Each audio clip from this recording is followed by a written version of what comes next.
Alice in Borderland. It's a Japanese survival thriller web series. నాకు తెలుసు I'm late to the party అని, but I believe better late than never. So here is my opinion or review on Alice in Borderland. నాకైతే ఈ web series చాలా నచ్చింది. I enjoyed watching this one. మీకు Squid Game నచ్చి ఉంటే ఈ web series ఇంకా బాగా నచ్చుతుంది.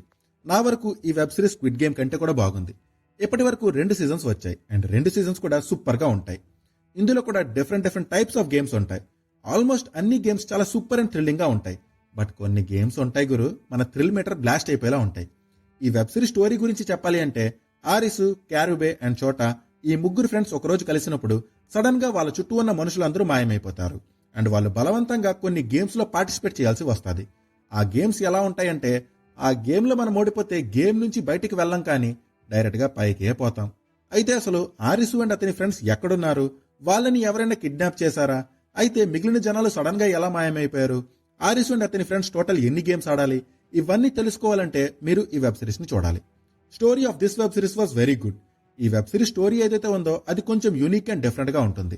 Narration was very good. ఈ వెబ్ సిరీస్ తో మనం ఎంగేజ్ అవడానికి పెద్దగా టైం ఏం పట్టదు. From the very first episode we will B engaged with this web series. Almost every episode contains some good game. So almost ప్రతి ఎపిసోడ్ మంచి interesting and thrilling గా ఉంటుంది. కొన్ని గేమ్స్ ఎమోషనల్ గా ఉంటాయి, కొన్ని గేమ్స్ ఎక్సైటింగ్ గా ఉంటాయి అండ్ మాక్సిమం అన్ని గేమ్స్ మనల్ని బాగానే ఎంగేజ్ చేస్తాయి. ఈ వెబ్ సిరీస్ లో కొన్ని మంచి ఎమోషనల్ సీన్స్ కూడా ఉంటాయి. We will be connected to that emotions. Character development is also very good in this web series. చిన్నవో పెద్దవో ప్రతి క్యారెక్టర్ ని చాలా బాగా ప్రెజెంట్ చేశారు. ఈవెన్ దో ఆ క్యారెక్టర్ లెంత్ తక్కువే అయినా, ఆ క్యారెక్టర్ ఉండేది 1-2 ఎపిసోడ్స్ లో అయినా సరే, each and every character creates some impact and adds value to the story and narration. కొన్ని క్యారెక్టర్స్ చాలా ఇంట్రెస్టింగ్ అండ్ క్రేజీగా కూడా ఉంటాయి. సిసియా గడి స్వాగ్ అయితే వేరే లెవెల్ ఉంటుంది. My most favourite and interesting character in this web series. అలానే క్యారెక్టర్ కి మధ్య ఉండే డైనమిక్స్ ని కూడా చాలా బాగా పోర్ట్రే చేశారు. మ్యూజిక్ వాజ్ గుడ్, విజువల్స్ కూడా బాగుంటాయి. Season 2 ending was so good and it satisfying. Season 1 starting నుంచి మన మైండ్ లో చాలా క్వశ్చన్స్ ఉంటాయి.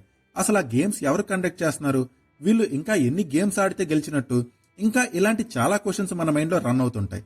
ఆ క్వశ్చన్స్ అన్నిటికీ సీజన్ 2 ఎండింగ్ లో మనకి ఆన్సర్స్ దొరుకుతాయి. కొంచెం లాజికల్ లిబర్టీ అయితే తీసుకున్నారు ఎండింగ్ లో, బట్ ఇట్స్ బిలీవబుల్. ఈ వెబ్ సిరీస్ మొత్తం కంప్లీట్ చేశాక నా మైండ్ లో ఒక క్వశ్చన్ అయితే రైజ్ అయింది. ఈ షో ఎంత బాగుంది కదా, ఎందుకు మరి ఇక్కడ పెద్దగా పాపులర్ అవ్వలేదు? స్క్విడ్ గేమ్ కి వచ్చినంత అటెన్షన్ ఆలిస్ ఇన్ బార్డర్లాండ్ కి ఎందుకు రాలేదని. మేబీ ఇది కూడా సౌత్ కొరియన్ వెబ్ సిరీస్ అయి ఉంటే మన దగ్గర బాగా పాపులర్ అయి ఉండేదేమో మరి. యాక్చువల్లీ కొంతమంది స్క్విడ్ గేమ్ సీజన్ 2 చూసి డిసప్పాయింట్ అయితే అయ్యారు, but Alice in Borderland season 2 maximum ఎవరిని డిసప్పాయింట్ చెయ్యదు. అయితే ఈ వెబ్ సిరీస్ నెట్ఫ్లిక్స్ లో అవైలబుల్ గా ఉంది. సీజన్ 1 అండ్ 2 కలిపి టోటల్ 16 ఎపిసోడ్స్ ఉంటాయి అండ్ కరెంట్లీ ఈ వెబ్ సిరీస్ తెలుగులో అయితే అవైలబుల్ గా లేదు. So from my side it's a must watch web series. Next ఏదైనా వెబ్ సిరీస్ చూద్దామని అనుకుంటే వెంటనే ఈ వెబ్ సిరీస్ ని స్టార్ట్ చేసేయండి. ఒకవేళ మీరు ఆల్రెడీ ఈ వెబ్ సిరీస్ ని చూసి ఉంటే మీ ఒపీనియన్ ని కమెంట్ చేయండి.